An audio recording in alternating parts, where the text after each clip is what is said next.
All right. Well, hello, people joining us online.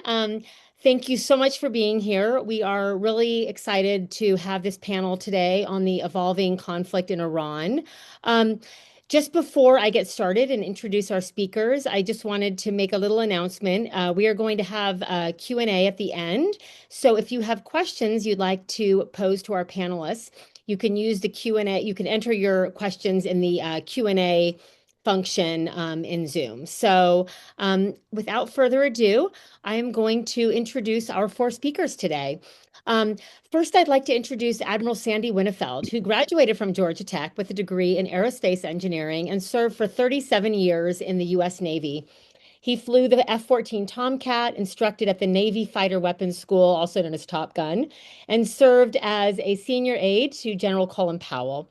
He commanded NATO Joint Command Lisbon, Striking and Support Forces NATO, the U.S. Sixth Fleet, the U.S. Northern Command, and the Northern American Aerospace Defense Command. He retired in 2015 after 4 years as the ninth Vice Chairman of the Joint Chiefs of Staff and the nation's #2 ranking military officer. He currently serves, lucky us, as the Distinguished Professor of Practice at the Nunn School of International Affairs, where he is also a member of the Engineering Hall of Fame. He is also a senior non-resident fellow at the Balfour Center for Science and International Affairs at the John F. Kennedy School of Government at Harvard. Next up, we have Dr. Rachel Whitlark, who is an associate professor in the Sam Nunn School of International Affairs. In 2024, she served as senior nuclear deterrence policy advisor on the nuclear deterrence policy team in the office of the Assistant Secretary of Defense for Space Policy, Deputy Assistant Secretary of Defense for Nuclear and Counter Weapons of Mass Destruction. For her work, Rachel also earned the Office of Secretary of Defense Medal for exceptional public service. Dr. Whitlark is also a non-resident senior fellow in the Forward Defense Practice of the Atlantic Council Scowcroft Center for Strategy and Security, as well as a director with the Bridging the Gap Project, which is a fantastic organization which seeks to encourage policy relevance and public engagement among academics. Her scholarship examines nuclear proliferation, counterproliferation, and foreign policy decision-making. Her first book, All Options on the Table, investigates American and Israeli decision-making regarding the use of preventive military force as a counterproliferation strategy, relevant for today. And plug for myself, we are currently working on a book project together on the use of targeting nuclear scientists as a counterproliferation strategy. Next up, we have Ambassador Larry Silverman. Ambassador Silverman is a retired member of the Senior Foreign Service. His last posting in a 33-year U.S. State Department career was as the U.S. Ambassador to Kuwait until October 2019. He is currently also, like Admiral Winnefeld, a distinguished professor of practice at the Nunn School and directs programming for the Savannah Council on World Affairs. Ambassador Silverman has advised U.S. institutions and companies regarding their interests in the Middle East. He's a senior advisor at the Albright Stonebridge Group in Washington. Prior to his ambassadorship, Ambassador Silverman was Deputy Assistant Secretary of State for Near Eastern Affairs and responsible for Syria, Jordan, Lebanon, Israel, and Palestinian affairs. He also served as then Vice President Biden's Special Advisor for Europe and Russia and the State Department's Director of Israel and Palestinian Affairs. He's a member of the Council on Foreign Relations and the American Academy of Diplomacy. And last but certainly not least, our very own Dr. Alasdair Young, who is a professor and Neal Family Chair in the Sam Nunn School of International Affairs, where he works in the field of political economy and transatlantic relations broadly. He is an interim associate dean for faculty development for the Ivan Allen College of Liberal Arts. He directs the Center for Research on International Strategy and Policy.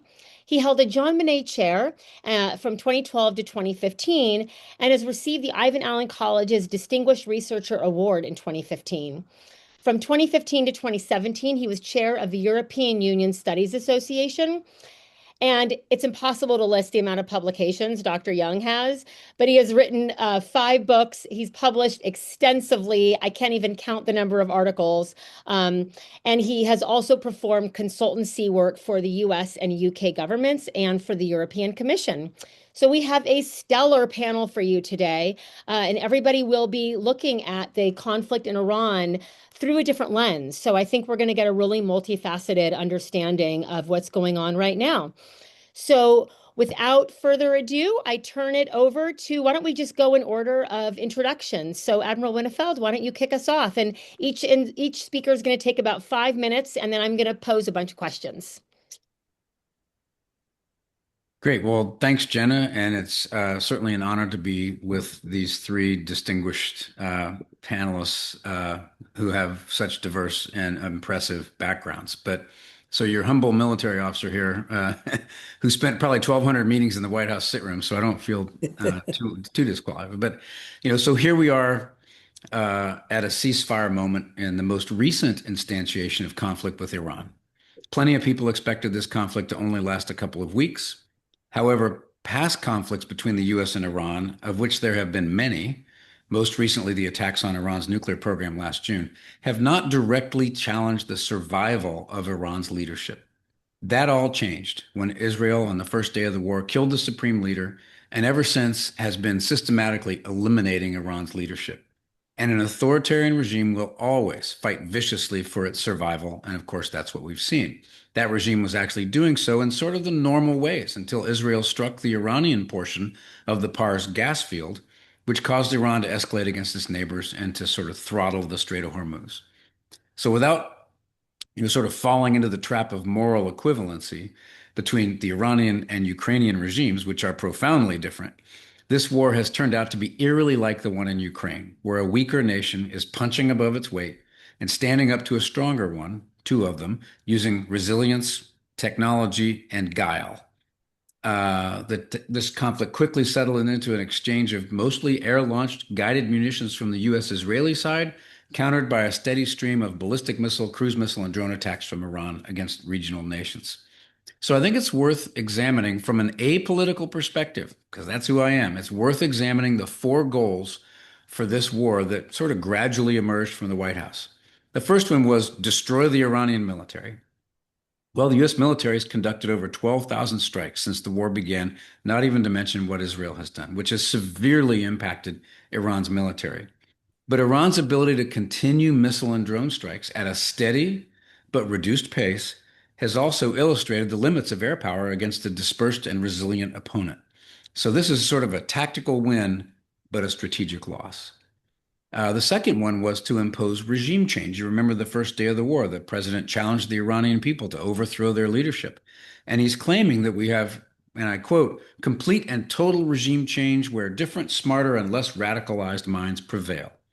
And that, like Venezuela, this constitutes regime change.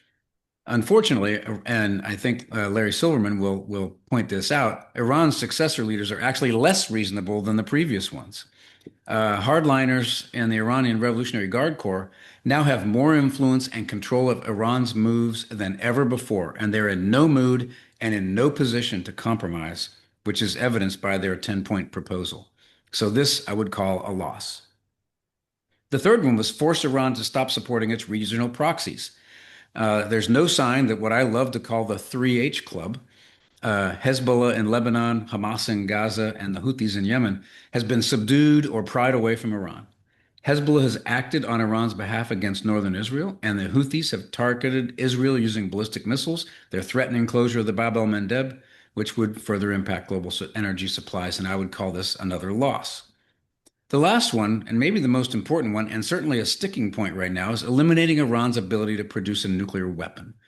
Unfortunately, Iran's 60% enriched uranium is still there, even if it's buried under tons of rubble. Now, the forces required to extract that material militarily would be very vulnerable to an Iranian response due to the effort and time required to do it. And Iran probably believes now more than ever that it needs a nuclear weapon to deter its adversaries, and it only needs to test one on its own territory to put the world on notice. And there's a little bit of a misconception out there. 90% is normally the enrichment rate you think of for a nuclear weapon, but that's for a sort of small, very deliverable one. The little boy over Hiroshima was at 80%, and you can actually make a nuclear weapon with 60%, which is where their enrichment is right now, although it takes a lot of that uranium to do it. So, even examined from a nonpartisan point of view, it seems clear to me the U.S. is in a worse position than when the conflict started, calling into question its wisdom. Some of you have heard my discussion of how to use prioritized, abstract, and enduring national security interests as a method of kind of determining how and when to use national elements of power to include military force. Not going to repeat the whole thing now, but one of the caveats to that system is that you should take care in defending a lower ranked interest, not to put a higher ranked interest at risk. And we've kind of avoided that in Ukraine, but we've done exactly that in Iran. We've put a real dent in what I like to call the global operating system, which is one of our higher ranked interests, including both its economic and its rule based elements in the process of defending what I would call a lower ranked interest that faced a medium level threat. So, where are we now? As it stands at this pause, the tactical battlefield favors the US and Israel, but the strategic balance has shifted somewhat in Iran's favor, thanks to its continued control over shipping through the Strait of Hormuz and retention of the surviving remnants of its nuclear program. 21 hours of talk last week in Islamabad yielded no fruit, mostly due to disagreement, as I mentioned earlier, over Iran's nuclear program. The Iranians are tough and resilient negotiators who, contrary to popular belief, actually do hold a few cards. And I worry a bit that this administration doesn't fully appreciate the human terrain, the cultural and historical context within which the Irans are operating and negotiating.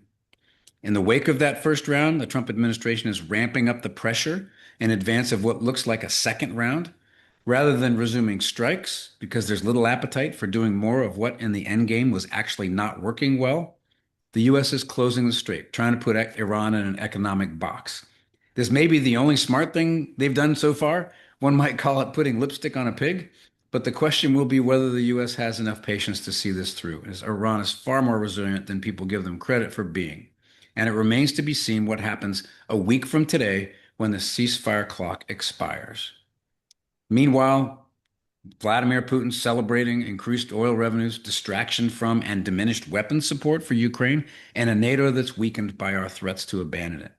But I think the war's main beneficiary is going to be Xi Jinping's China. China is less affected by energy disruptions than other Asian nations, even though Xi Jinping doesn't want to use force against Taiwan and probably wouldn't do so in any event until at least late summer 2028. He's happy to see that the U.S. has seriously depleted its stocks of high-end weapons it'll need should it need to intervene in the China-Taiwan crisis. And although global investors still seek the dollar as a sanctuary and China's economy still suffers from structural weaknesses, Xi is gradually attracting other nations seeking a more reliable partner than the United States is currently. She's delighted to stand aside while we go through this issue. And he holds the positional advantage as the president travels to his turf in May for a summit. So the trajectory of these events, in my opinion, is not trending in the U.S.'s favor. In the near term, there's a lot of work to do to both hammer out an agreement acceptable to both sides and begin to recover the U.S.'s diminished global reputation and credibility over this war. In the medium term, regional oil and gas infrastructure will have to recover, albeit at significant cost, and the U.S. will have to do the difficult and expensive work of recovering its military capability and capacity. And in the long term, history is going to judge whether this little excursion into Iran was a wise move or whether it was more akin to Russia's disastrous special military operation in Ukraine.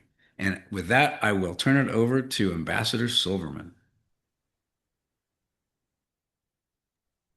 Okay. Jenna, are we going to do it, or Rachel, or myself? Oh, please go right ahead. Okay. Thank you very much. Thanks, Jenna, and it's really an honor to be here with all of my co-panelists, and a pleasure to be here with the audience. Let me answer a question, or since Admiral Winnefeld mentioned my name in the context of his remark about the new Iranian regime, which is not a new Iranian regime, which is very much that I agree with him. I think what you have is if anything, a tougher stance than you had before.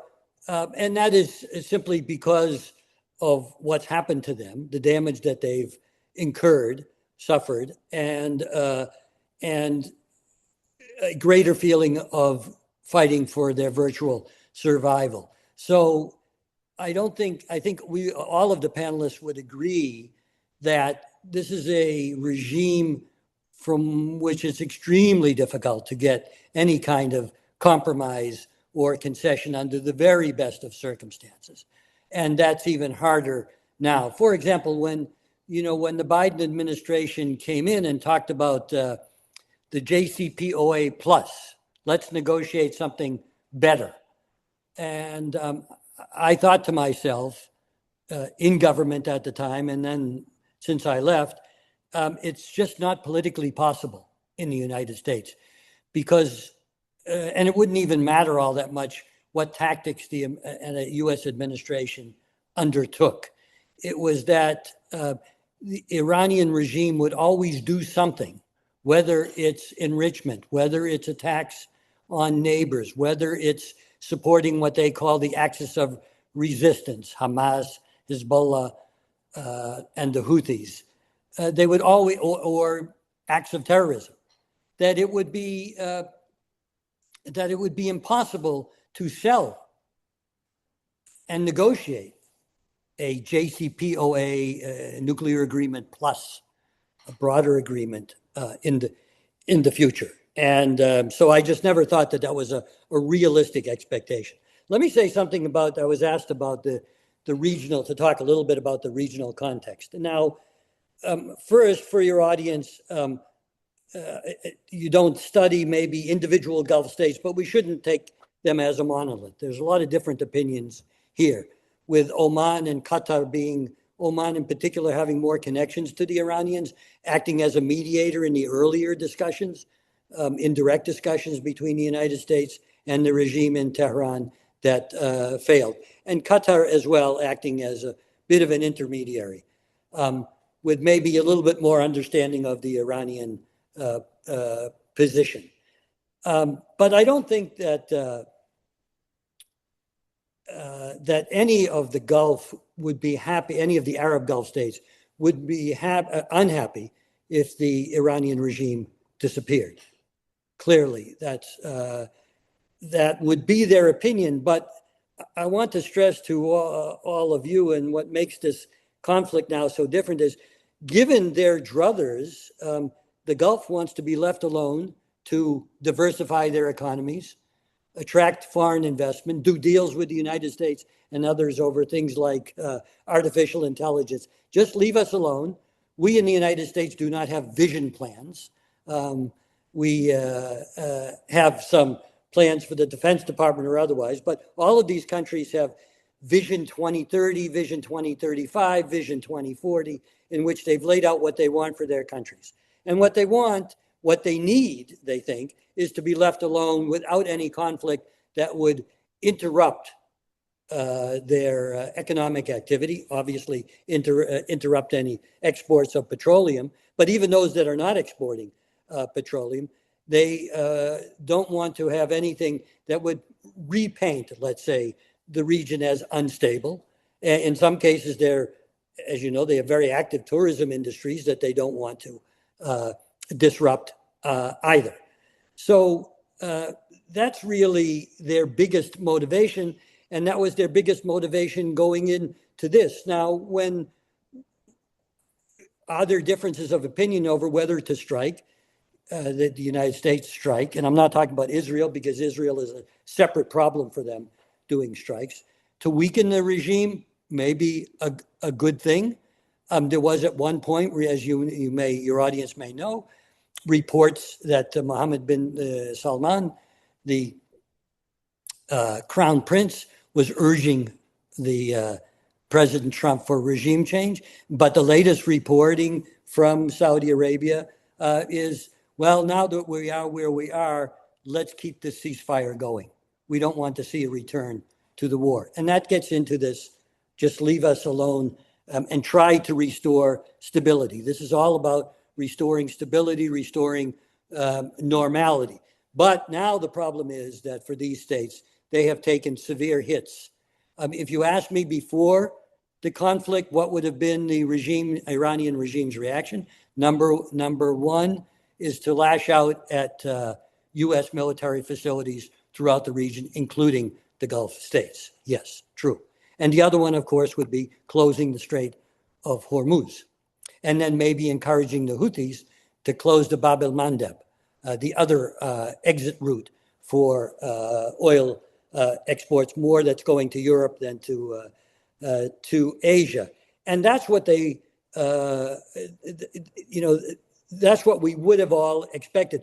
To be honest, and I've had people from the region asked me, did you expect Iran's hits on civilian facilities in their Gulf neighbors? And to be honest, I wasn't expecting that, or to the degree. When you're hitting Kuwait International Airport, when you're hitting the gas facilities in Qatar, which will, the Ras Laffan facility, the LNG facility, that will cost the Qataris tens of billions maybe to repair over several years. This is real economic damage. It brings back the reputation of the region as unstable, which is the worst thing that for all of these countries. So that's where we are right now, with a seeming urging for if you don't have regime change and a more responsible Iranian regime, then let's get back to the ceasefire and see if we can do this. And obviously, let's stop the closure of the Strait of Hormuz. So where does that leave the United States vis-a-vis these states? It's to enlist them, in a way, enlist their anger against the Iranians for having done what has surprised them. And by the way, Iraq is even involved in this. Bahrain just called in the Iraqi ambassador because there were attacks from Iraq from pro-Iranian militias against Bahrain. And the last thing that Iraq needs is to be drawn in any way into this conflict. So that's what these Gulf countries would like to see. They want to see, obviously, first of all, an end to the damage. Would the Saudis and the Emiratis, for example, loan patrol boats if they had to a blockade effort? Maybe. I think it would be symbolic, but that's risky for them. I want to raise one other issue, and we can get more into questions, but which is Lebanon. I cannot emphasize to your audience or overemphasize the importance of Lebanon in this.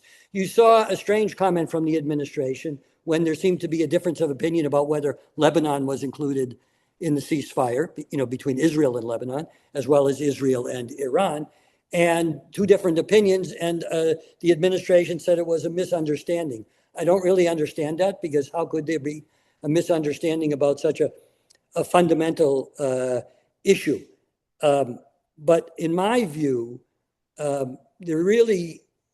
Lebanon has to be an extremely high priority for the United States in its diplomacy that's connected to Iran. And that is supporting what hopefully is a positive trend away from Hezbollah, and a Lebanese government that is willing to talk against Hezbollah and even to join the effort in disarming Hezbollah. So that's why you saw earlier today the United States convene a meeting between Israeli and Lebanese officials. As an ambassador, I can say it was just among lowly ambassadors. They're ambassadors to the United States, not top-level officials. And having been an ambassador, I know the difference between an ambassador and a very top-level official. But it's extremely important that the United States walk and chew gum at the same time, and this has to be done as well, to use diplomatic means to try to bring about negotiation and, in effect, a ceasefire re-ceasefire between Israel and Lebanon, to make the most of what really is an unprecedented opportunity to deal a blow to Hezbollah, and at a time when Iran cannot do anything really about it. Let me just mention one thing, read one quote to you from that meeting that took place in Washington early today. This is Marco Rubio's statement after Secretary of State Rubio's. Any agreement to cease hostilities between Israel and Lebanon must be reached between the two governments, brokered by the United States, and not any separate track. That's the most interesting part of that statement. I hope that the United States really engages in intensive diplomacy to have that part of the track, and that part of the track is not forgotten as we deal with Iran, because it's extremely important, and it's extremely important to bringing the Gulf back around. The Gulf wants very good relations with us. They're nervous about what Israel is doing in Lebanon and the West Bank as well, and that makes it harder for our diplomacy with the Gulf. But the good intent is there for the Gulf to have good relations with the United States. But we have to be very active in our diplomacy, even as we're doing whatever we can with the Iranian regime. And I am skeptical about coming to an agreement. It will all be, I think, the outcome of what everybody could say is a very high stakes game of chicken now with the blockade. But let me leave it there, and happy to answer questions later. Dr. Whitlark. Excellent. Well, thank you so much. It's a pleasure to be here with my esteemed colleagues, and I always enjoy learning alongside and from them, as our conversation so far has revealed. So my task is to focus in particularly on the nuclear elements of this conflict. And this is interesting because from my vantage point, this conflict both is and is not primarily about nuclear issues. And I'll tell you a little bit about what I mean, what the complexity is here. It's also, I think, worth saying, lest we be, loose with our language, this is not a nuclear war, right, in the traditional sense of the term, since no one is threatening nuclear use, thankfully, not least because one of the parties in the conflict does not have nuclear weapons. So I think that's important to say for clarification. So on the is not, why this conflict is not primarily about nuclear issues, and I think Admiral Winnefeld's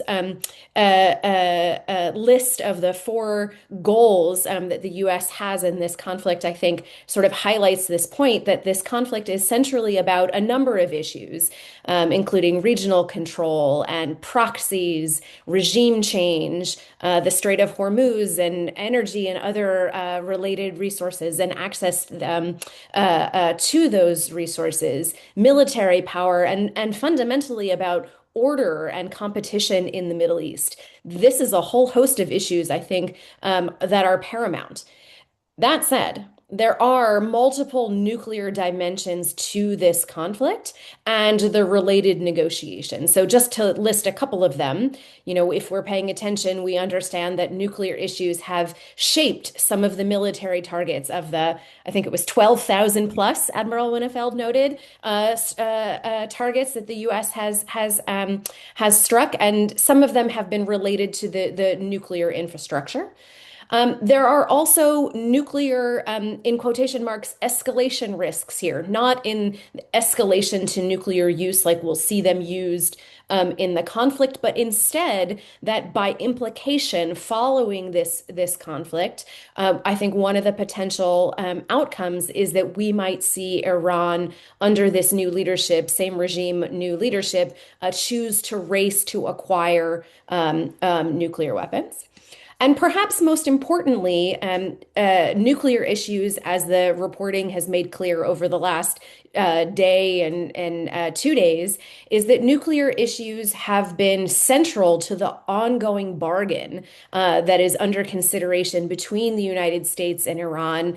And of course, Israel has a role here too. Nuclear issues are central to the negotiations that failed between Israel and Iran, as the US and Iran have quite different perspectives about what they will tolerate, what the U.S. will tolerate in terms of Iran's nuclear capacity, and for Iran's part, what they are willing to give up or cede as part of the negotiation to bring about the end of this conflict. It's also important, I think, to zoom out and sort of remember how we got here, and that the precursor military conflict, last summer's military intervention, Operation Enduring Fury or Rising Lion, if you're in the U.S. or Israel, respectively, that was a conflict decidedly about nuclear issues, and I think it is deeply connected to what is going on here this spring. To understand how we've arrived here, I think more importantly, we need to remember that the US and Iran and Israel have been locked in a disagreement for almost 25 years about Iran's clandestine work towards nuclear weapons, right? Since 2002, when it was revealed to the international community, this has been a major source of tension between all parties involved. And it's worth remembering that up until last summer, the way in which Israel and the United States individually and collectively chose to deal with that problem was through diplomacy and negotiations and sanctions and even cyber tools and the assassination of a nuclear scientist every once in a while. In the run-up to last year's military campaign, summer's military campaign, however, there were advancing nuclear facets, right?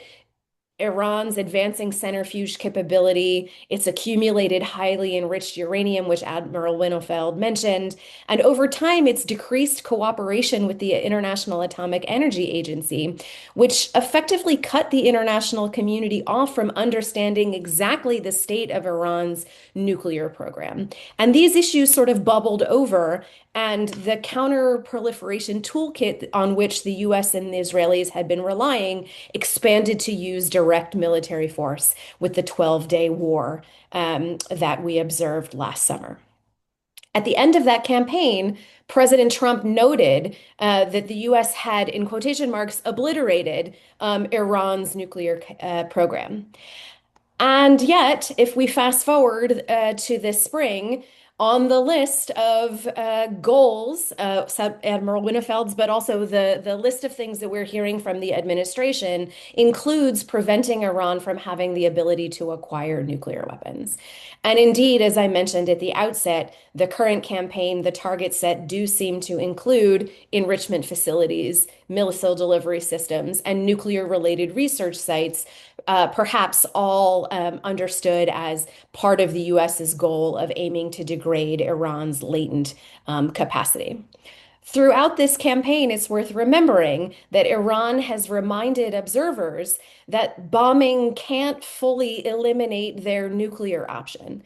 And this, I think, emphasizes, or at least to me, reiterates the importance of remembering that when the dust settles, whether it's through negotiations in the near term or if we return to an active military campaign, especially with this regime in power, they may feel quite incentivized to race for a nuclear weapon, now having been on the receiving end of a military intervention twice in the last year. Okay, so where are we headed on the nuclear front? If I am to set some expectations for what I think may be happening. I am not terribly confident that we will see either a 5-year cessation on Iran's enrichment, as they have suggested, or the 20 years that the United States has anticipated. But perhaps there's a bargain in between the 5 and 20-year timeline that may suggest a path, a potential pathway for a negotiated solution. It's also worth noting that the Iranians want sanctions relief before it commits to anything in terms of their nuclear program. And of course, the United States would prefer things in the opposite order. And I imagine some of this sanctions may give us a window into what Dr. Young is going to be enlightening us about shortly. But I'm also not optimistic that we're going to see increased cooperation or enhanced cooperation between Iran and the IAEA anytime soon. I fear we may be in for more accelerated nuclear enrichment. And if all does not turn out toward a negotiated solution, it may be the case that we could see additional military strikes by the Americans or the Israelis on the remaining nuclear infrastructure. So bottom line, before I turn it back to Jenna here, is that nuclear elements of this crisis have, on some level, triggered the conflict, getting us to where we are today, shaped some of the targeting that has transpired. It is driving with other pieces the diplomacy that continues. And in the end, it may be related to the escalation concerns that Iran will choose to race towards acquiring nuclear weapons as a consequence of the current campaign. Let me leave it there and turn it back. Great. Thank you, Dr. Whitlark. Dr. Young. Great, thank you. It's a privilege to be part of this panel. So you heard from Sandy how tactically successful the US military campaign has been. And Iran has responded asymmetrically, seeking to impose economic costs sufficient to persuade the US to end the conflict, as my 3 co-panelists have alluded to.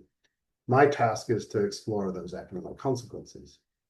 A couple of weeks ago, Jon Stewart invoked the expression "war is God's way of teaching Americans geography" to discuss the Strait of Hormuz and its importance as a choke point. In the elementary school geography reports of my distant youth, you also had to cover a region's key products. Since Iran closed the Strait of Hormuz, it has become abundantly clear that the Persian Gulf exports far more than oil. And it certainly does export oil. About 20% of global oil exports come through the Gulf. Similar quantity of natural gas. About a third of fertilizer comes from the Gulf, as it does a third of helium, which is used for cooling equipment that makes semiconductors and powers MRI machines. 45% of sulfur exports, a byproduct of oil and gas refining, which is used in fertilizer, makes it easier to cut certain metals like copper. So there are a lot of economically important products coming out of the Gulf, but thus far, the main economic impacts been associated with energy and fertilizer prices and availability. So the reduction in the supply of petroleum and natural gas have pushed up prices. So they've increased by 30 to 40% since the start of the war. These for unrefined products. The refined products like jet fuel, diesel, and kerosene have increased by much more, about 100%. This has pushed up prices in developed countries, as you probably noticed at the gas station, worsening the cost of living crisis and increasing inflationary pressures. The impacts, however, have been much more significant in middle income and developing countries, especially in Asia. And developing Asia is particularly reliant on Middle East oil and gas and does not have the money to buy resources when everyone's competing for them. So you've seen a number of countries adopting a range of measures to reduce energy consumption, from encouraging working at home, to closing universities, to having weekly national holidays. Even in Europe, the European Commission is thinking about what they might have to do in terms of rationing jet fuel or diesel in the worst case scenario. Higher fertilizer prices, which are up 70%, and fuel prices have affected farmers' planting decisions, which are coming up either immediately or in the near term in the Northern Hemisphere. And those shortages in the short term could lead to long-term short reductions in crop yields and creating food insecurity. With American farmers are complaining, but again, developing Asia is particularly vulnerable. What's more is oil prices may increase further in coming days as the last tankers to leave the Persian Gulf before the war reach their destination, and the real drop in production is felt, and customers compete for the reduced supply of oil. Even if the strait is reopened soon, the economic effects will likely linger for some considerable time. Simply untangling the 800 or so tankers trapped in the Gulf is going to take time. And even once they leave the Gulf, it will take them more than a month to reach markets in Asia. As we heard from Winnefeld, and Ambassador Silverman, 80 energy facilities have been damaged, a third of them severely, and they will take time to repair. Saudi Arabia reports that its oil production capacity has been reduced by 5% by the attacks, and Qatar has lost 17% of its natural gas exports, and estimates that it will take 3 to 5 years to bring that back online. Even undamaged facilities will take several months to bring back into production, having been shut down. This is particularly the case with natural gas liquefaction plants, which have to be able to cool the gas to incredibly low temperatures. What's more, it will take time to replace the production that has not taken place during the war. Production was apparently down by 7% during March. All of this suggests that it will take time to return to normal. Futures markets suggest that it will take oil prices 7 to 8 months to get back to normal, so early next year.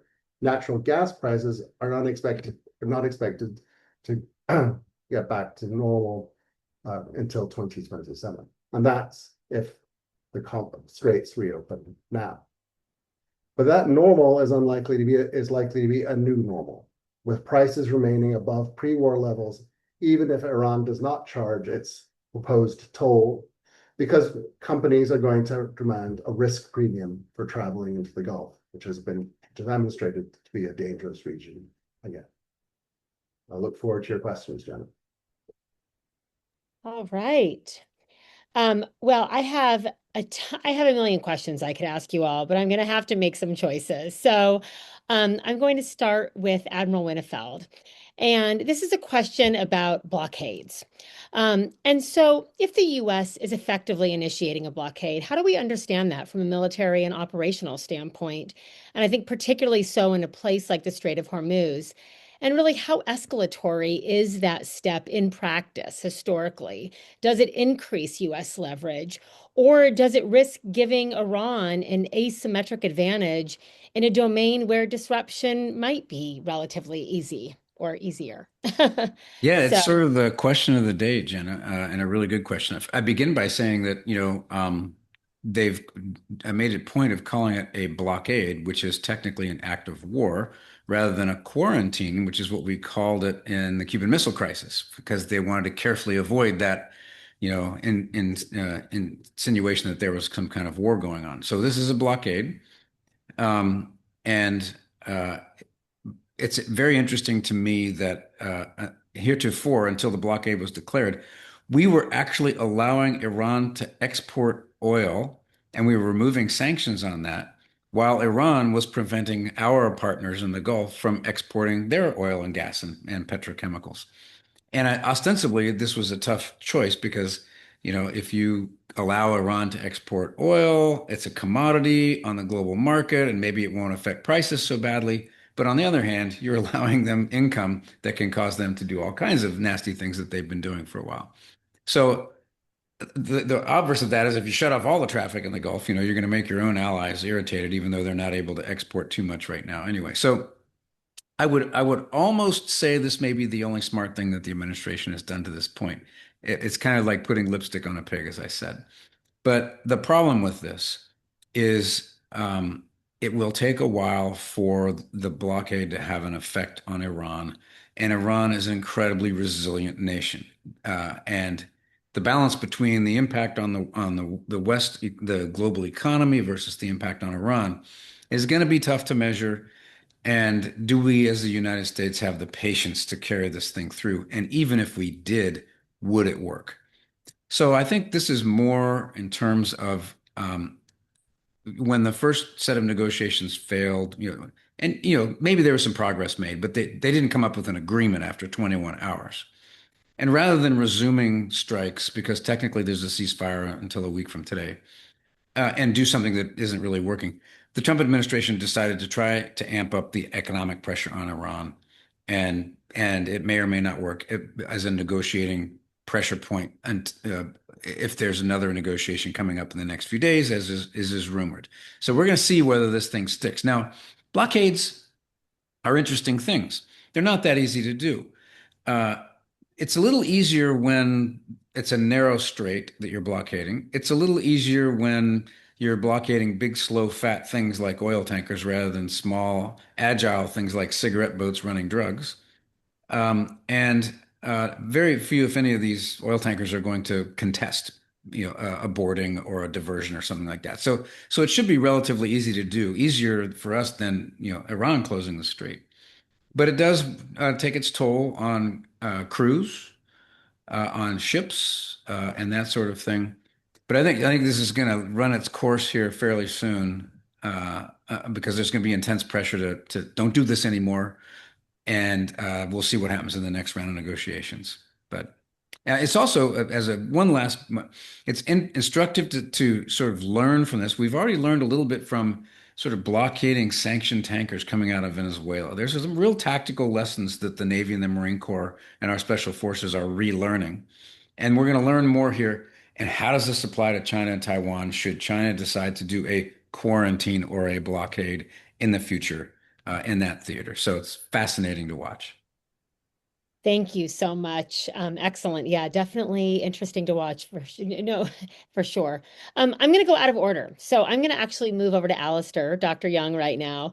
And I'm going to actually shift gears a little bit and ask you a question about NATO and in Europe. So, my question is, what does this conflict reveal about NATO cohesion? And are we seeing unity around shared threats Or is there a divergence in threat perception or willingness to bear costs? And then kind of a little slightly different, but to what extent does a conflict here actually test a Euro-Atlantic alliance, right? Does this stretch NATO beyond its core purpose? Or, does it reinforce its strategic relevance? Uh, well, it's the moment it's really straining the relationship. Like you have very different perceptions of threats and willingness to bear costs. And the Europeans had no love of the Iranian regime. They were played pivotal roles in negotiating the earlier Iran nuclear deal. But they also did not feel that there was any imminent threat, as Sandy alluded to, that needed such a kinetic response. And the the conflict is really putting the alliance under strain. It's putting the European allied governments in a real bind. They don't want to antagonize Donald Trump so much that he reduces further support for Ukraine, that he quits NATO, or that he resumes his efforts to annex Greenland, as he's brought up again. But they were not consulted about the war, and it is extremely unpopular with their publics. As a result, their support has not been forthcoming, which has made President Trump very unhappy. So you had Spain and France refused to allow the US military to use their bases. Spain has been denying the US military flying through its airspace. The UK has permitted the use of its bases, but only for defensive strikes. None of the European allies have been willing to support the US campaign. And this is strikingly unified in their opposition to this war, contrary to Afghanistan, where they were all on the US side, or the invasion of Iraq, where they were divided. And in this case, we have none of our European allies are with us. France and the UK have deployed forces to the region to protect their own bases and defend allies. There are also leading talks about how shipping might be resumed through the Straits of Hormuz, but they're very clear that's going to only be after the conflict ends. And this conflict has further undermined European confidence in the United States as a reliable ally, and has intensified talks about how to manage better without the United States. So if going back to the Admiral Winnefeld's tallying of wins and losses, I'd consider this probably another loss. Thank you. Dr. Whitlark, so we've seen lots of covert efforts targeting infrastructure, targeting scientists, cyber operations, although perhaps less covert actually recently. Do these strategies meaningfully degrade capability, or do they primarily reshape different programs in ways that might make them harder to monitor? And sort of what do you see as the larger impact or counterproductive consequences or, outcomes of these kinds of operations? Many questions there at once, Jenna. And I think to start with, your word choice is really critical there in terms of, you asked about whether or not these counterproliferation operations can meaningfully degrade a nuclear program, or do they do other things, including counterproductive things? And I think the short answer is these tools may meaningfully degrade a nuclear program. If meaningfully degrade means things like slowing down a program's advancement or imposing costs, making it more costly or more time consuming to advance a nuclear program, or causing a stopping and a restarting or a pursuing of a uranium strategy, say, and then switching to a plutonium strategy. All of those tools have the potential, I think, to slow down and impose costs, make more difficult and the acquisition of a nuclear program. At the same time, I am personally fundamentally skeptical that any of these tools, including, sort of kinetic military action, can fundamentally change the behavior of a state that is resolved, right? Willing to expend and bear costs, committed to pursuing a nuclear weapons program, especially if they are pursuing a program for the purpose of providing for their own security. I think there may be a mismatch here. And not only may you not cause the state in question to abandon the program, you may actually, and I alluded to this at the outset, you may actually cause them to accelerate or redouble their efforts to acquire nuclear weapons. And to the extent that that's what's been going on here in the Iranian case, if the Iranians have been pursuing nuclear weapons at any point over the last, 2+ decades or throughout their larger history, for the purpose of providing for their security and preventing or limiting adversaries from the outside from threatening and attacking them. Recent events may, I think, have the potential to cause them to sort of reaffirm that perception that there is some utility for nuclear weapons. Even short of that sort of incentivizing, I think in the near term, we may also have to contend with the fact that these tools may make monitoring and understanding the status and the advancement of a program or its development writ large. It may be more difficult if the IAEA isn't on the ground, if tensions are more fraught between us and the Iranians or two states in general. That will make it more difficult in the near term to have a real sense of the status of the program. So there's the possibility for meaningful delay and degrade, I guess, but also some other considerations that must be taken into account. Thank you. Ambassador Silverman.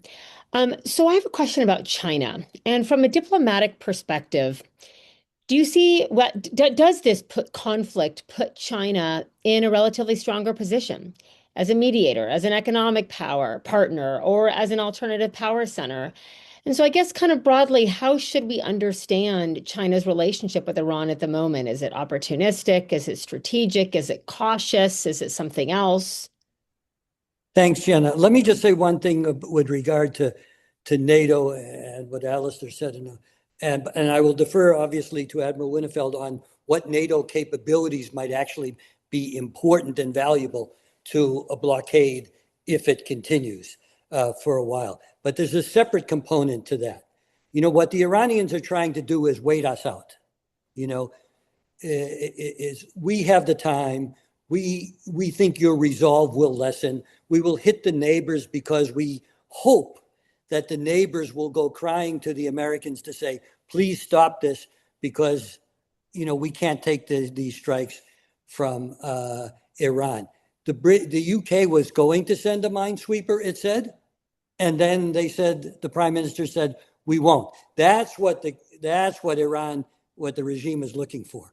Cracks, in resolve and more of the Americans having to go it alone. That's what they will take comfort from. I think the other countries should help us. That's their decision.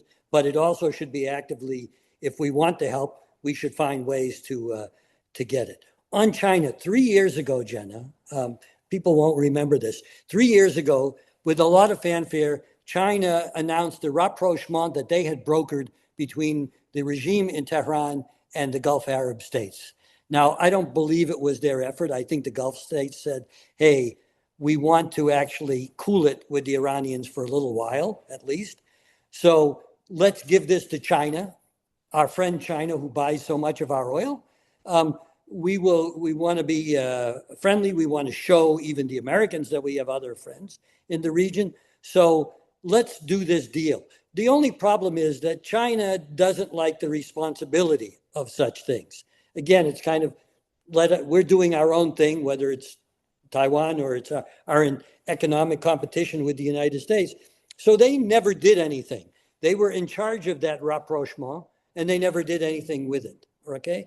So the key question now, and if the president does go to Beijing and we still have this conflict ongoing, then why shouldn't the president say, you did this deal and you never, why don't you go ahead with it?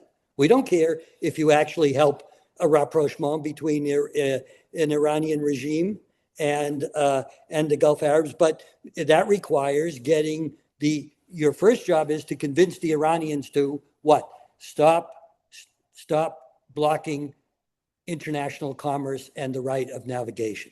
This should be in the UN Security Council. Let the Chinese, there should be a resolution.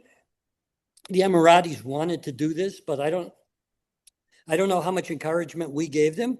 It hasn't seen any fruition. It, of course, would be vetoed by the Russians and the Chinese. And by the way, the Chinese have said the blockade is irresponsible and dangerous. That's their official position. But China, you want influence? You tell your clients, the Iranians or your friends, to negotiate seriously with us and primarily to stop using the economic weapon.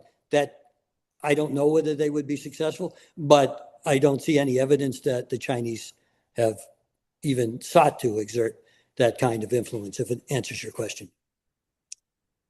That does. Thank you. So we have a few questions from the audience, but not a ton. So I'm going to do my best to get through one more round of questions, and then we'll turn to some of the audience questions. So I'll start again with you, Admiral Winnefeld. So a few weeks ago, Secretary Austin had an op-ed in the New York Times, and he said, quote, "The Iran war is strikingly different from America's other recent wars in the Middle East and Africa. The Iran war looks far more like the Russia-Ukraine war, which you mentioned, with its proliferation of inexpensive one-way attack drones, rapid advancements in surveillance and targeting, huge use of munitions, and the expansion of the battlefield well beyond traditional military targets," end quote. So what does this mean then for the changing nature of warfare and how intelligence plays a role in warfare? I know that's like an enormous question, and you could probably spend an hour answering it, but but we'll do our best. Yeah. Well, I'm really glad that my very good friend Lloyd Austin finally realized that small, smart things are ruling today's battlefield. And I take some smug satisfaction, I admit it, in that in 2012 I was saying that, and I was saying two things: one, that small, smart things were going to rule the battlefield, and that the services were not buying enough weapons. And they were favoring force structure because that's what their identity metrics are: number of troops in the Army, number of ships in the Navy, number of fighters and bombers in the Air Force, and so on down the line.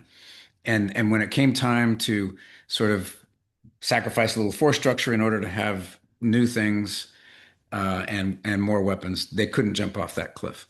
And at the time, my colleague, former Deputy Secretary of Defense Bob Work, and I were arguing for what we call the third offset. The first offset, as Rachel knows only too well, is nuclear weapons. The second one being precision guided weapons. And the third we felt was going to be small, smart things, where payloads mattered more than platforms, and that big, dumb, slow things were not going to cut it on the battlefield. Well, we've seen that in living color in Ukraine. Not only, as you point out, the drones and things like that, but at the very beginning of the war, small, smart things that we already had, like Javelin missiles and Stinger missiles, were essentially wiping the Russians off the battlefield. And it has sort of descended into an interesting juxtaposition of World War I trench warfare overlaying by relatively low technology drones that are constantly advancing in capability, that are augmented by incredible advances in intelligence, to include using artificial intelligence. And it's slightly different in Iran, which is not a ground war. It's been sort of an air and missile and cruise missile and drone war. But you're sort of seeing the same trend where uh, it has called into question a little bit about the efficacy of air power. It's still important. It's still there. But, when sort of David versus Goliath thing, to use a terrible analogy here, a small country can, if it can hide its drones and can stay ahead of the opposition, can have an outsized difference. So I think it's been a lesson for the department, where the department realizes that what I call big boy warfare, the big expensive missile defense systems, they're still important. We still have to have those things. but that there's now room in that ecosystem for small startups, the kinds of things that a Georgia Tech professor might produce, and start a little company that are doing these sort of low to medium tech things, but at scale with agility that a privately held small company is willing to accept that a large public company prime has a harder time accepting. And this is going to keep going. It's going to accelerate. It's going to be important. It's a great investment opportunity for anybody who is so inclined to do that. That's why I started a venture capital firm in defense tech, focused on seed investments into small companies like this. But it has fundamentally changed the way we think about warfare. And then you have, without belaboring this, mapping that onto what's going to happen in China is fascinating. And I could probably spend 10 minutes on that, but I'll stop there, Jenna. I do wish we had more time. I might follow up with you on that one. So, Dr. Young, and you had talked about some of the economic costs of the disruption to the strait, and I guess I wonder who actually bears the costs, really, of the disruptions to the Strait of Hormuz. Do price shocks fall more heavily on U.S. allies, on Europe, or on major importers, right? China and India, and I think politically, right, how might that then shape their political responses? Right. So I mean, there's a question in the chat about the blockade and who pays the price there. I mean, so part of it's who depends most on the Middle East for sources of less for oil, but for other things like natural gas and fertilizer, because those are the oil is a very much a global market. So oil change, and that's why oil prices have been affected in the US, even though we're a net exporter, because our oil will go to wherever the highest price is. Our natural gas prices have not been affected nearly as much because gas is much harder to ship, so it's much more regional, particularly as we pretty much are at capacity for turning our gas into LNG, which is what we need to do to sell it to other people. So our natural gas prices have barely changed, and they've gone up considerably in Western Europe, and that there are shortages, particularly in developing Asia, as I mentioned, because of their dependence on supplies from the Middle East, and because they are not rich enough to pay the higher prices. Right? So as all of these things, those who are weaker or less well off tend to be the ones who suffer most, and that's where the costs are falling. Politically, it makes countries want, and they would like there to be a ceasefire. I think it was Larry was talking about, the whole point of Iran attacking the Gulf states is to get them to put pressure on the United States. This is about trying to put pressure on the United States by making life uncomfortable in those other countries. I'm not convinced this administration particularly cares what other countries think. So I'm not sure how successful that part of the strategy will be. But what does have implications is the implications for the US economy. And having higher gas prices is a trigger point for in elections. We're seeing higher prices that affect, again, domestically, those least able to bear them, particularly those in rural areas who were most reliant on oil and diesel in particular to get around. So there could be domestic political pressures, which you're beginning to see some concerns in the Republican Party about the implications of the war for the midterm election. So it's already made foreign governments want the war to come to an end, but I don't think they have a great deal of influence. It might have more of an impact through the domestic economy and the impact on American domestic politics. Jenna, can I just add something to what Alasdair said? 100%, please. Yeah, so I mentioned before too, the equation may change a little bit in terms of who loses the most.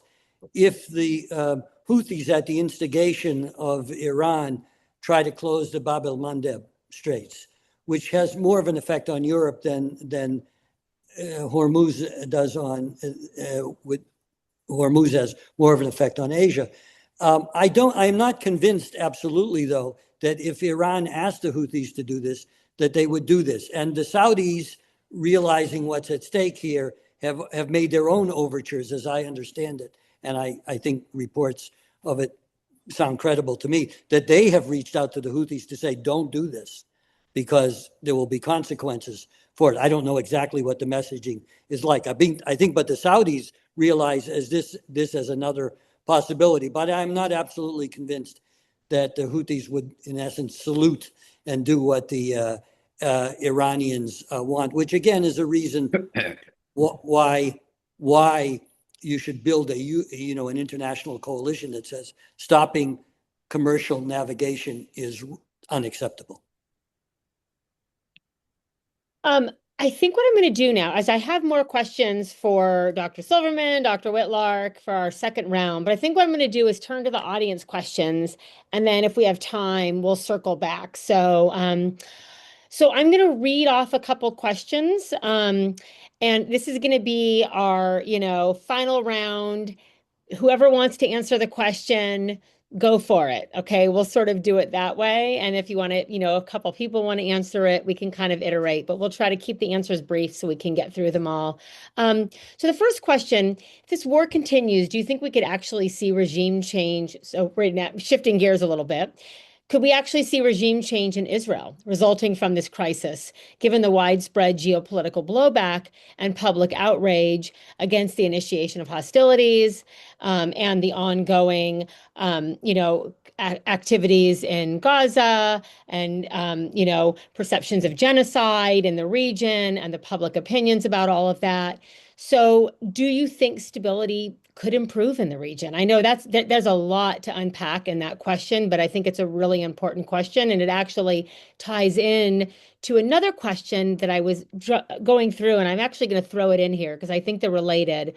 But it was a question that came later that said, did Israel talk President Trump into initiating this war on Iran?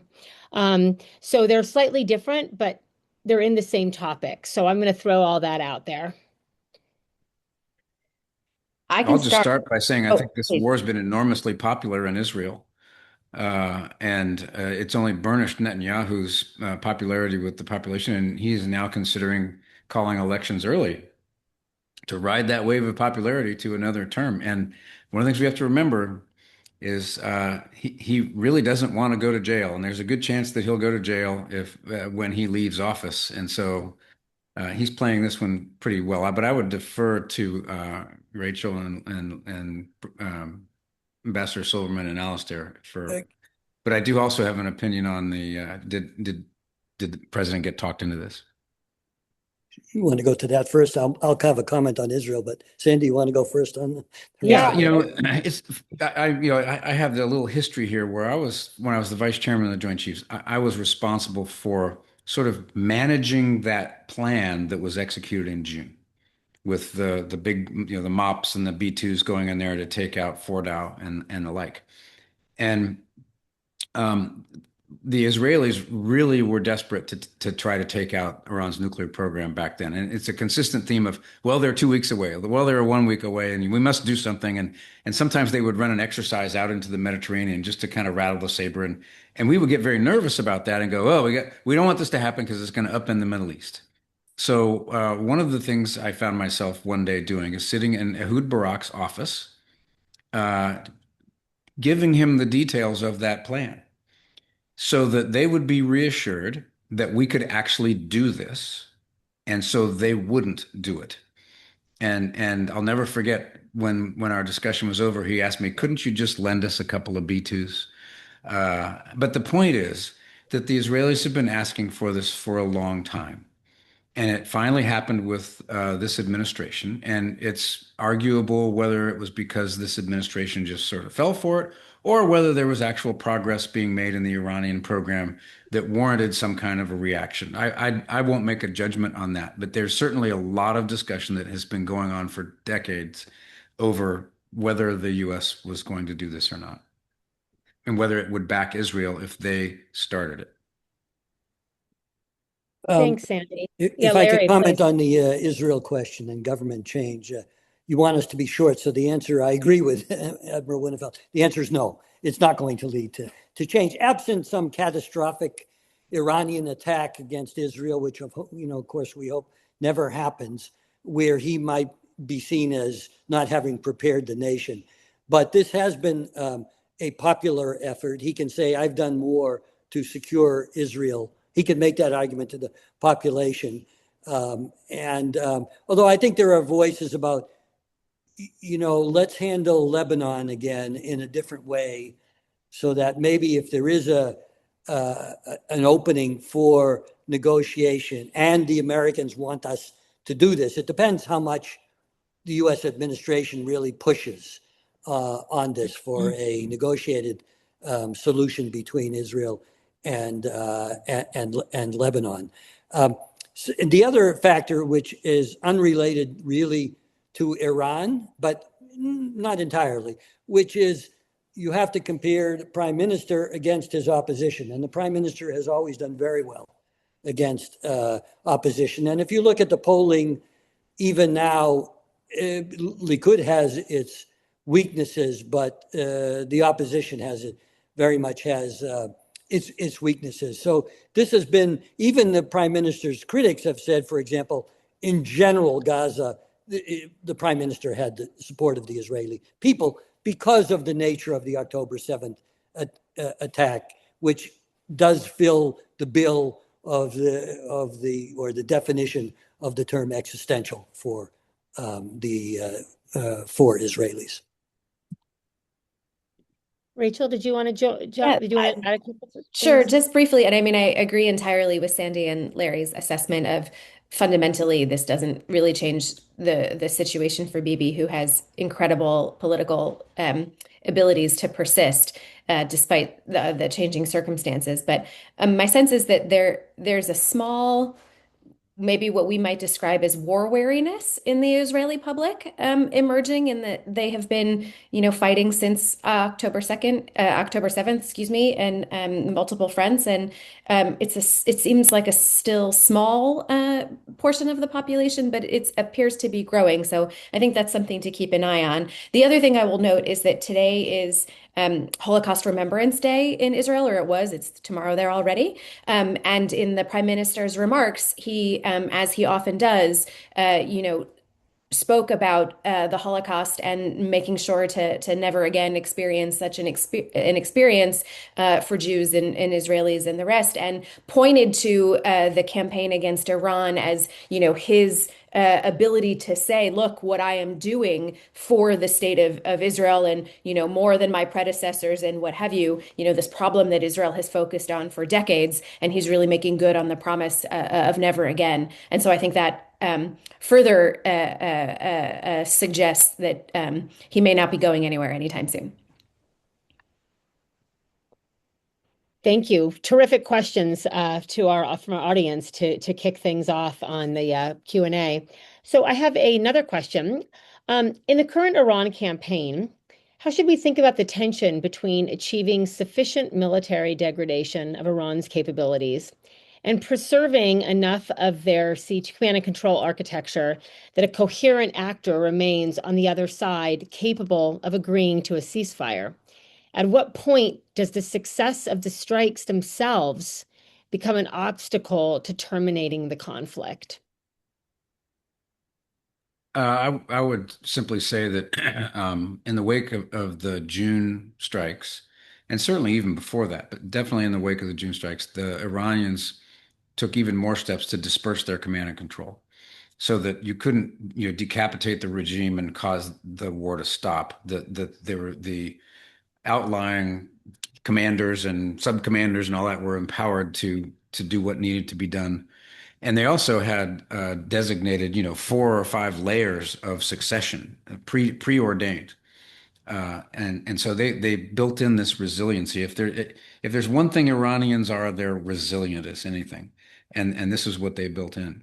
So the real test of that, I think, was when the ceasefire occurred. And as anyone who's observed ceasefires in the past, which this audience has, it's always a little shaky in the first 24 hours where those last rounds get fired. And especially if you had a really juicy target, and you were going to shoot at it and, yeah, I think I'll get away with this. But the Iranians actually demonstrated that they were able to control their forces and shut down after about 24 hours that. And so that's kind of an indication that they do have command and control of their forces, and I don't know how they're doing it, but they're managing to keep those guys aligned, even though it may take a little longer to start and stop.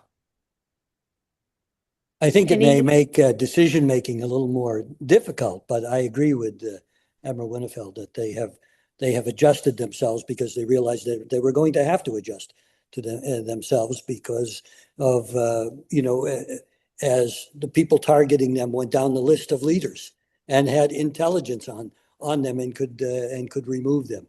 So I think they knew by now, that this is coming. And again, if they can't control, it's not about controlling even the nuclear issue. But if they cannot control them, they can't keep themselves in power. So they have all the motivation in the world to create those alternative structures and then move down the list, let's say, as they move along and be able to pitch up for any negotiations with us and come with a position. I imagine it's more difficult, though, to think of creative ideas and flexibility in such a situation. But they're not prone to flexibility anyway. any other comments, or should I move on to the next question? All right. So wait, where was the one I was, okay. So, and we kind of touched on this a little bit in earlier comments, but I'm going to bring it up because I think this really is an important question. Is the blockade being enacted by the blockade being enacted by the US does not only impact Iran, but also countries that would have received those goods. So will the impact on those countries result in additional pressure against the US? And what other second and third degree impacts should we be mindful of? What should we be thinking of?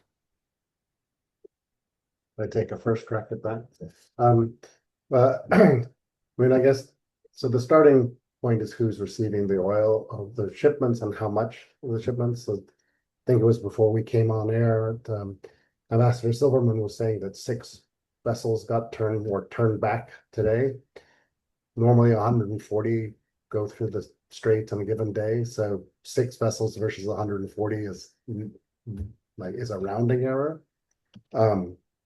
So in terms of the implications for the global economy, it's very small. Admiral Winnefeld was talking about how we relax sanctions on the Iranian oil at sea, as we did with the Russian oil at sea, as an attempt to try and tweak the oil price, but without any noticeable effect. So the implications for the global economy are negligible. It could be quite important for those countries that were going to be the recipients of the specific shipments, right? Some of those are not our friends, so I don't think we particularly care. This is pure speculation, but one of the countries most heavily dependent on oil and gas from the Middle East is Pakistan. And I speculate that might be why they were particularly motivated to help try and broker truce.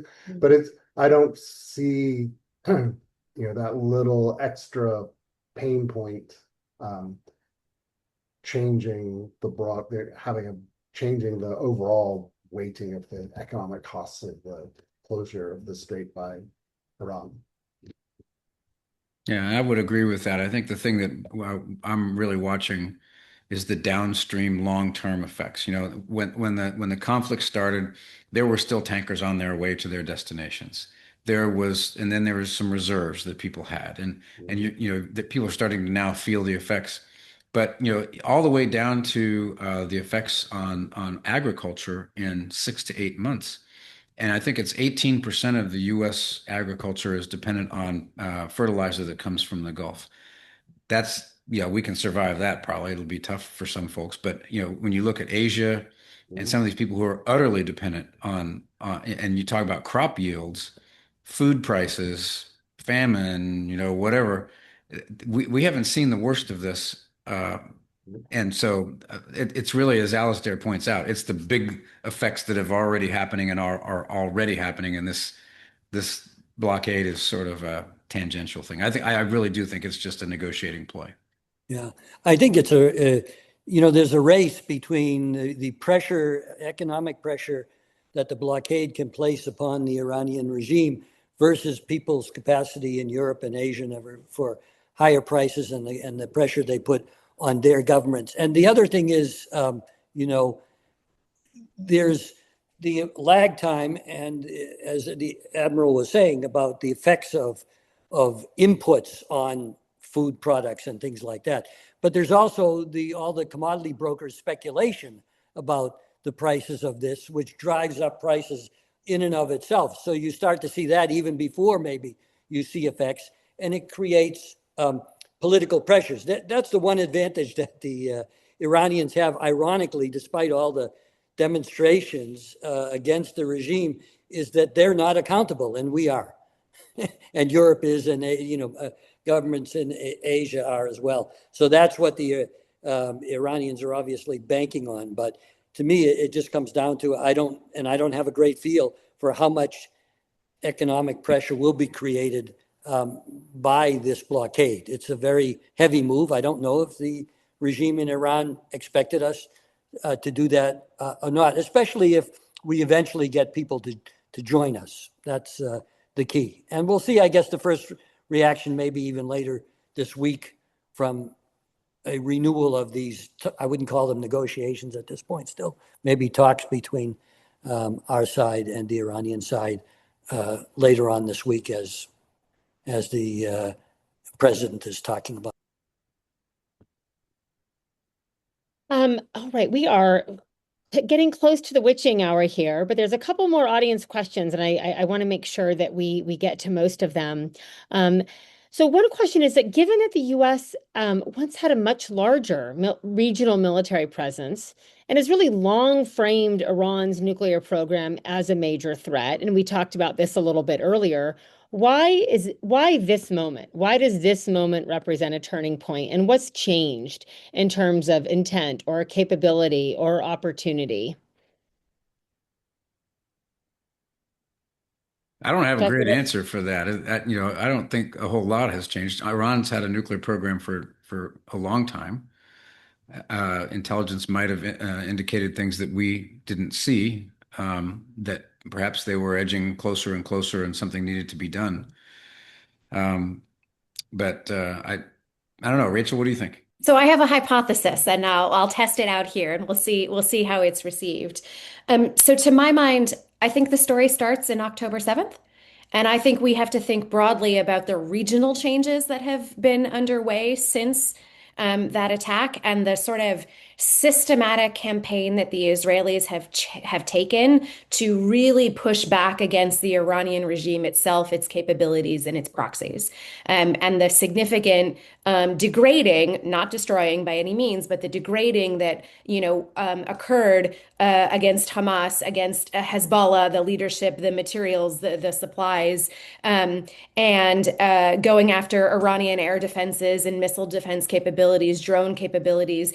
Sort of if we think about the almost 3 years between October 7th and now, or 2 years until last summer. So I think Iran was weakened both itself in terms of its capabilities, and their proxy network was also degraded. We should also point to the collapse of the Syrian regime, cutting off an important supply corridor and an important alliance, I guess, for the Iranians. So I think Iran, if we sort of think holistically, was in a perhaps weakened position, more vulnerable from a relative perspective than compared to, say, prior to October 7th.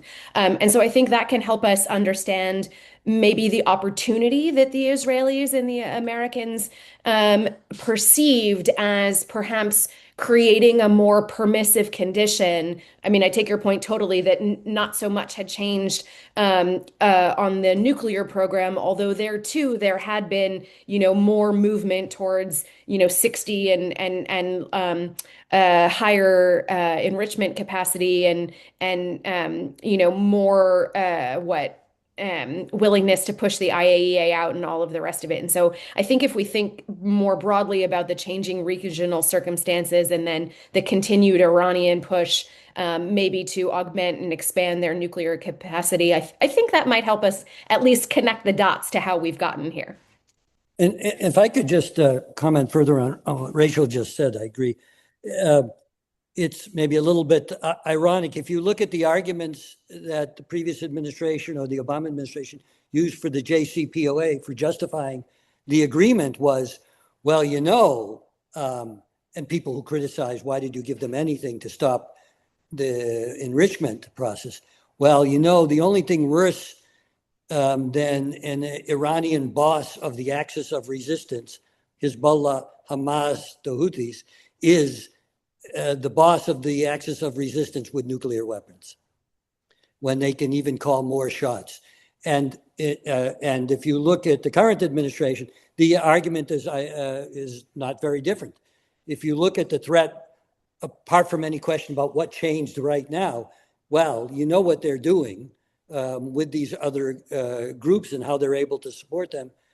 What will happen when they get a nuclear weapon and are still supporting them, but have much more leverage over us. So ironically, the same argument is being made. I think it's important to point out a bit of a potential miscalculation here, though. I remember, I don't know if it wasn't June, it was before, when this massive Iranian attack occurred against Israel, and almost everything was shot down.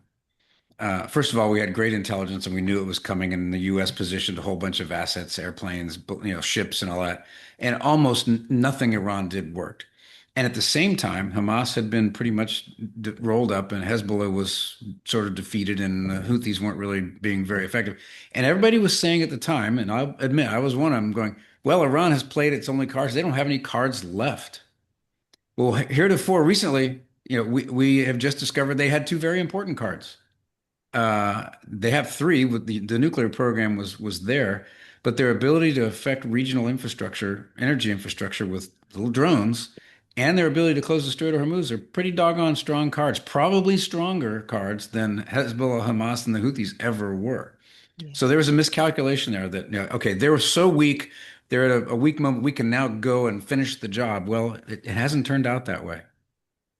And Sandy, I think your point about Iran's resilience also extends to the likes of Hezbollah, right? There was lots of grandiose talk about how, they were no longer a factor, and clearly they have capacity that they retain. I would just add, though, that we're not, as an international community, not doing enough to take advantage of the opportunity that exists from a weakened Hezbollah, and that's on us, and that is on the Gulf, too, which needs to step up, even though they don't like they feel that they were burned in the past by supporting more responsible voices in Lebanon. They have to go back to that and make the most of this opportunity to really weaken Hezbollah, which has been not only a terrible scourge on the region, but has devastated their own, Lebanon itself, and endangered Israel, of course. Any final word? I had a really huge question I was going to ask at the end, but we are out of time. But I will just going to pose it to the ether and people can just chew on it. Are we in a worse strategic position than we were before the conflict began, the US, or other actors? So that's a big question. I know we don't have time to answer it, but I'm going to be thinking about that. So, and I know, Admiral Winnefeld talked about tactical wins and tactical losses and strategic wins and losses, and this was sort of a broader strategic assessment. So, please join me in thanking our amazing panelists for a really rich, really important, really timely discussion. So thank you so much for your expertise, for your time. I learned so much, and I apologize to the audience members whose questions we didn't have time to get to. They were all fabulous. Questions about air power, questions about your book specifically, Dr. Whitlark. Anyways, I hope you all enjoyed the event, and I look forward to having you all join more events in the future. So thank you.